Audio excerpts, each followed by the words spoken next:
हरे कृष्णा। कृष्ण वंदना blogs में आपका स्वागत है। आज का जो रूटीन मैं शेयर कर रही हूँ वो शाम का है। सबसे पहले की गौर आरती और उसके बाद मैं नरसिंह आरती करती हूँ। आरती करने के बाद में फिर किचन सेवा का टाइम होता है और कभी कभी मैं पहले ही भी कुकिंग करके रख लेती हूँ। जैसे भी हो वो आप अपने हिसाब से मैनेज कर सकते हैं और हर किसी का एक अलग रूटीन होता है।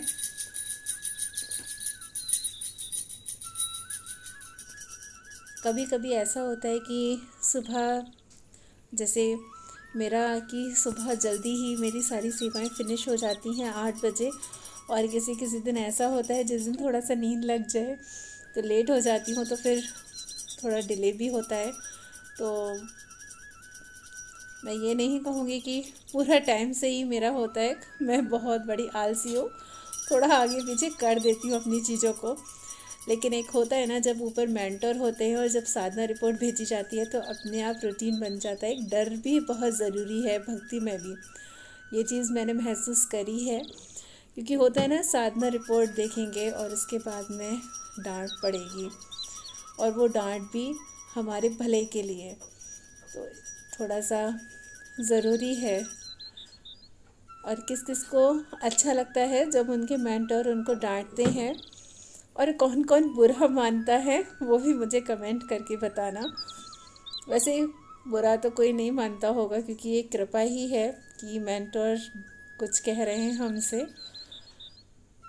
किचन में आके फटाफट से चावल, सिंपल वाला जो चावल बनाते हैं वो बनाया, और साथ में दाल।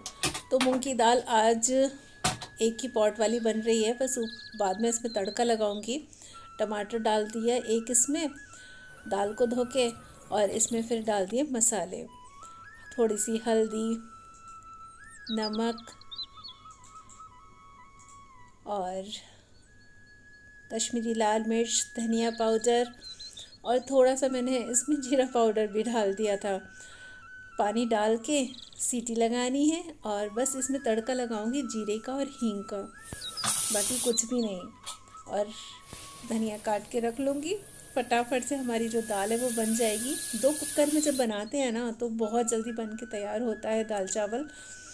दाल चावल तैयार करके जगन्नाथ जी को ऑफ़र करके फिर मैं अपनी आमड़ का जो अचार है उसकी तैयारी में लग गई, क्योंकि आज ये आमड़ का अचार माता जी डाल रही हैं और उनकी जो हेल्प है वो प्रभु जी कर रहे हैं। तो सबसे पहले जो आमड़ है उसको छिलका निकाल दिया है, और ये बहुत खट्टा होता है। और ये आम होता है, लेकिन आम का छोटा वाला बच्चा होता है ना, उसको बोलते हैं आमड़। और इसका अचार बहुत टेस्टी होता है। यहाँ राई को पूरा धो लिया है अच्छी तरीके से, काली वाली, और उसको आधा किलो राई को सुखा के और पीस लिया है। फिर हल्दी डाला है और नमक डाला है। इसमें हमें ना कच्चा जो सरसों का ऑयल होता है ना वही मिलाएंगे। और ये जो आमड़ का अचार है वो बनाना भी बहुत आसान है, और साथ में सभी को बहुत पसंद आता है। तो ये 2 जगह डल रहा है, इसलिए ये 2 बाउल में अलग अलग, क्योंकि ऐसा होता है ना अचार का कि पता चल जाता है कि माता जी डाल रही है तो माता जी भेज देना, तो उसी तरीके से तो 2 बार उन्होंने अलग अलग बाउल में डाला कि जिससे उनको याद रहे कि किसमें कितना मसाला डल रहा है। और सरसों का तेल डालने के बाद हाथ से अच्छी तरीके से मिक्स किया, क्योंकि चम्मच से वो माता जी बोल रही थी मिक्स नहीं होता है, इसलिए हाथ से ही किया करो, हाथ को धो लिया करो। और इसी तरीके से हमारे जो बुज़ुर्ग दादा दादा नहीं सॉरी दादी नानी वो डालते थे। तो माता जी बता रही थी कि कुछ चीज़ें परंपरागत ही फॉलो करनी चाहिए। थोड़ा सा और इसमें ऑयल डाला और उसके बाद वापस मिक्स किया। और इसको हमें सुखाना नहीं है, कुछ नहीं करना, बस इसको हमें जो कंटेनर है उसमें भर के रख देना है। तो इस डिब्बे में हम भर के रख देंगे इसको, और तकरीबन 15 दिन में ये बन के तैयार हो जाएगा।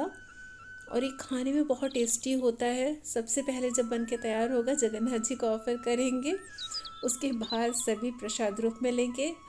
तो आमड़ का अचार डालने के बाद में करेला, साथ में है चावल और दाल जो जगन्नाथ जी को ऑफ़र किया था, वो मैंने प्रसाद रूप में लिया। और फिर किया प्रभुपाद जी की बुक का अध्ययन, जिसमें वैष्णव सदाचार के बारे में बताया गया है। और ये बुक 6 महीने में 2 बार पढ़ लेनी चाहिए ऐसा मेरे मेंटोर ने बोला है कि 6 महीने में 2 बार पढ़ो, तो मैंने कहा वो पॉसिबल नहीं है। फिर माता जी ने बोला कि ठीक है, कोई बात नहीं, 6 महीने में 1 बार पढ़ो, साल में 2 बार तो पढ़ लो।